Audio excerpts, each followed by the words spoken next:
Cada vez que evitas algo que te incomoda, te estás haciendo más pequeño. No de golpe, no de una manera que puedas señalar, sino milímetro a milímetro, decisión a decisión. Cada vez que eliges el camino que duele menos hoy, sin preguntarte qué te costará mañana. En los próximos minutos, vas a entender por qué la evitación no es una estrategia de supervivencia. Es el mecanismo más silencioso y más eficaz que existe para garantizar que nada en ti cambie nunca. Entremos. Hay una distinción que la psicología lleva décadas documentando y que la mayoría de nosotros tardamos años en aplicar a nuestra propia vida. La distinción entre el dolor que construye y el dolor que destruye.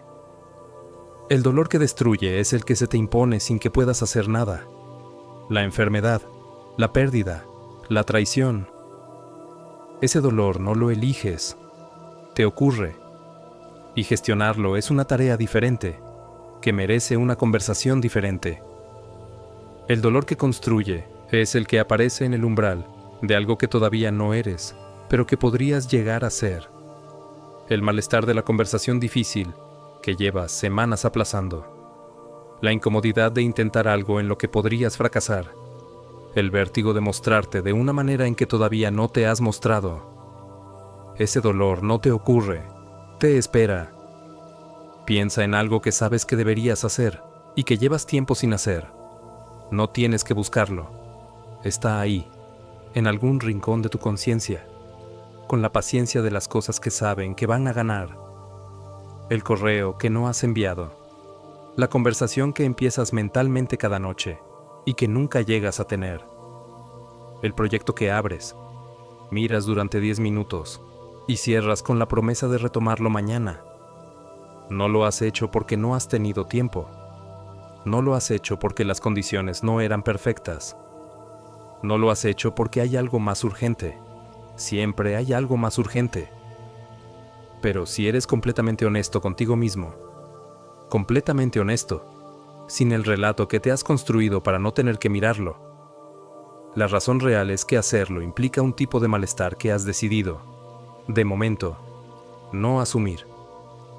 Y en el trabajo, hay una versión de esto, que es especialmente fácil de no ver, porque se disfraza de profesionalidad. Es la persona que nunca levanta la mano cuando no entiende algo. Porque admitir que no sabes tiene un coste social que prefieres no pagar. Que nunca propone la idea arriesgada. Porque si fracasa, habrás expuesto algo que preferías mantener protegido. Que nunca pide lo que necesita directamente. Porque pedir implica que el otro puede decir que no. Y ese no es un malestar para el que todavía no estás preparado. No es pereza. No es falta de ambición. Es evitación, con traje de responsabilidad. Y en las relaciones, donde el malestar evitado tiene las consecuencias más largas, está la versión que todos conocemos pero que casi nadie nombra en voz alta. La pareja que no habla de lo que le duele porque abrir esa conversación significa abrirse a un conflicto cuyo final no puede garantizar. Los amigos que siguen viéndose sin decirse las cosas importantes, porque la superficialidad cómoda ha ido ocupando el espacio que debería tener la intimidad real. La persona que termina una relación, no porque haya dejado de querer, sino porque el trabajo de querer bien se ha vuelto demasiado incómodo. El vínculo no se rompe por los conflictos que se tienen, se rompe por los conflictos que no se tienen.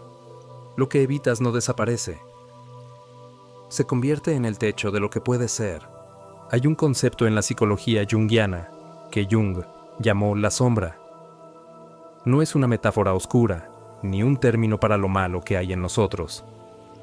Es algo mucho más preciso y, en cierto modo, más esperanzador. La sombra es todo aquello que no hemos integrado.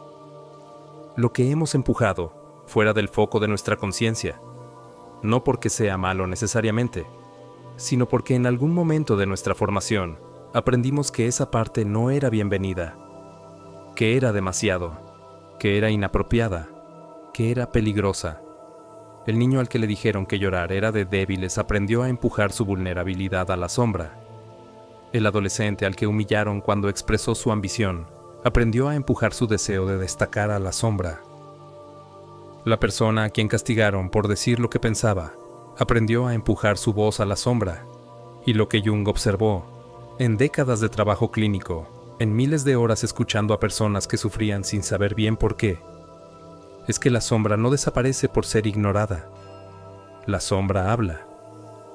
Solo que no habla directamente. Habla a través de los patrones que repetimos sin elegirlos.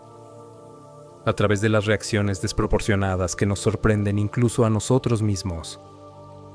A través de lo que nos irrita en los demás. Porque lo que más nos irrita en el otro es casi siempre algo que no hemos reconocido en nosotros mismos. Y habla, sobre todo, a través de las circunstancias que seguimos atrayendo. Porque no atraemos lo que queremos, atraemos lo que somos, o más exactamente, lo que todavía no hemos terminado de entender de nosotros mismos. Existe una mujer, déjame contarte esta historia, que durante 12 años trabajó como directora de recursos humanos en una empresa mediana. Buena en su trabajo, respetada, con criterio genuino para ver el talento en los demás. Y durante esos 12 años, repitió la misma dinámica con cada jefe que tuvo. Empezaba con entusiasmo, construía una relación de confianza, y en algún momento, siempre, llegaba a una conversación en la que su criterio chocaba con el de quien tenía autoridad sobre ella, y en ese choque, invariablemente, ella cedía. No porque no tuviera razón, sino porque algo dentro de ella se activaba en ese momento, algo viejo, algo conocido, y la voz, que tenía tan desarrollada para ver el talento ajeno, se apagaba cuando se trataba de defender el propio. Cambió de empresa 3 veces. El patrón no cambió. Hasta que alguien, no un terapeuta, no un coach, sino una amiga con la valentía de decir lo incómodo, le preguntó: ¿cuándo fue la primera vez que aprendiste que tu criterio no merecía ser escuchado? La lección no estaba en las empresas. No estaba en los jefes, estaba en esa pregunta, y la pregunta llevaba 12 años esperando que alguien tuviera la atención suficiente para formularla. La vida lleva años haciéndote esa pregunta, solo que en lugar de palabras, la hace con situaciones. Aquí está lo que cambia cuando entiendes esto. Las circunstancias difíciles de tu vida no son obstáculos en el camino, son el camino. Esto no es una frase de consuelo. No es el tipo de cosa que se dice para hacer sentir mejor a alguien que está sufriendo. Es una afirmación estructural sobre cómo funciona el desarrollo humano. El filósofo estoico Epicteto, que nació esclavo, que conoció el sufrimiento no como concepto, sino como condición de vida, escribió algo que lleva 2000 años siendo incomprendido en su radicalidad.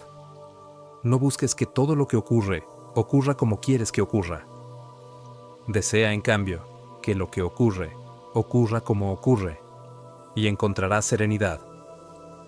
La primera vez que lees eso, suena a resignación, suena a pasividad, suena, en el peor de los casos, a la filosofía de alguien que ha tirado la toalla. No lo es. Epicteto no está diciendo que no actúes. Está diciendo algo mucho más difícil, que la resistencia que ofreces a lo que ya ocurrió, el juicio de que no debería haber ocurrido, la energía gastada en desear que la realidad fuera diferente de lo que es. Esa resistencia no cambia los hechos, solo te consume a ti. Y mientras estás consumido por la resistencia, no puedes ver la lección, la pérdida del trabajo que creías que era tu identidad. ¿Qué te estaba enseñando sobre lo que habías construido fuera de ese trabajo? La relación que terminó de una forma que todavía no comprendes del todo. ¿Qué te estaba enseñando sobre lo que buscabas en el otro, que tendrías que aprender a darte a ti mismo? El fracaso del proyecto en el que pusiste todo. ¿Qué te estaba enseñando sobre la diferencia entre lo que realmente quieres construir y lo que creías que deberías querer construir? Las respuestas no están en el evento. Están en la pregunta que el evento te fuerza a hacerte, si tienes la valentía de hacértela. Los estoicos tenían una práctica que llamaban amor fati, aunque la formulación más conocida sea de Nietzsche, 2000 años después. El amor al destino. no la tolerancia del destino, no la aceptación resignada del destino, el amor activo a todo lo que ocurre, incluyendo lo que duele, incluyendo lo que no elegiste, incluyendo lo que todavía no entiendes. Marco Aurelio lo escribió así en sus meditaciones. Ama lo que te ha tocado y para lo que has nacido. ¿Hay algo más apropiado para ti? Pero para entender qué significa esto en la vida concreta, no como aspiración filosófica, sino como práctica diaria, necesitamos volver a la distinción que ya conocemos, lo que depende de nosotros y lo que no. Lo que no depende de ti, que la pérdida ocurra, que la persona se vaya, que el proyecto fracase, que el cuerpo enferme, que el mundo cambie en una dirección que no elegiste. Lo que sí depende de ti, la calidad de la atención que le prestas a todo eso, la disposición a mirar lo que el evento contiene, en lugar de solo lamentar lo que te ha quitado. La pregunta que te haces, o que te niegas a hacer, ante cada circunstancia que te desafía. Piensa en dos personas que atraviesan la misma pérdida profesional. Las dos pierden un proyecto importante. Las dos sienten el golpe. Las dos atraviesan el malestar genuino que eso produce. Una de ellas lo registra como una injusticia, como un fracaso que confirma algo que ya temía sobre sí misma, y avanza hacia el siguiente proyecto llevando ese peso sin examinarlo. Dentro de 2 años, habrá repetido el patrón que llevó al fracaso, porque nadie le dijo, y ella nunca se preguntó, ¿qué había en ese fracaso que merecía ser mirado? La otra lo registra también como un golpe. No lo minimiza, no finge que no duele. Pero en algún momento, cuando el dolor ha bajado lo suficiente para pensar con claridad, se sienta con ello y se pregunta, ¿qué parte de esto dependía de mí? ¿Qué hice o no hice que contribuyó a este resultado?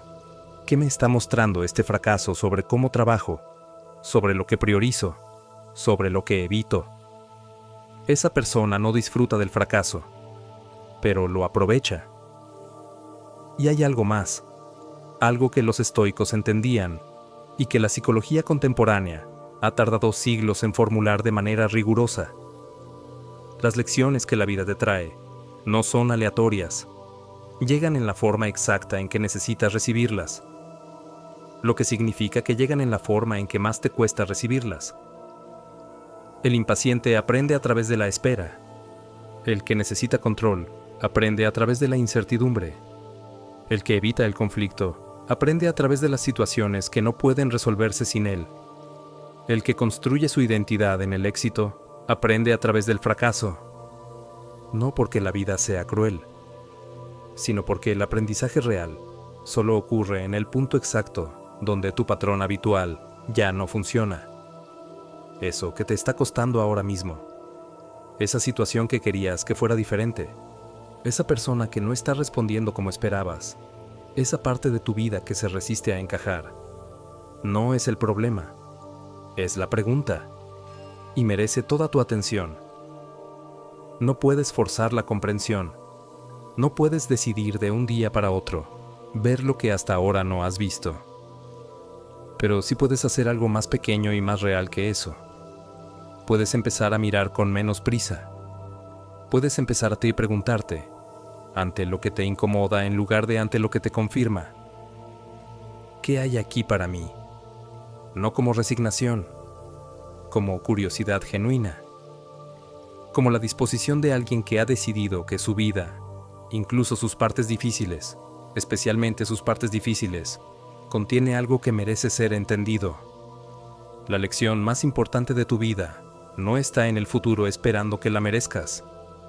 Ya está ocurriendo, en este momento, en la situación que llevas semanas evitando mirar, en el patrón que reconoces pero que todavía no has decidido examinar, en la incomodidad que has aprendido a gestionar sin dejar que te enseñe nada. Ahí está, esperándote con una paciencia que tú todavía no tienes, pero que puedes empezar a cultivar hoy. Esto es lo que construimos aquí. No respuestas, mejores preguntas, las que cambian algo por dentro cuando te las haces de verdad. Si esto ha abierto algo que no sabías que tenías cerrado, Hay una conversación en este canal sobre por qué seguimos repitiendo los mismos patrones aunque queramos cambiarlos. Búscala cuando estés listo. Sabiduría perdida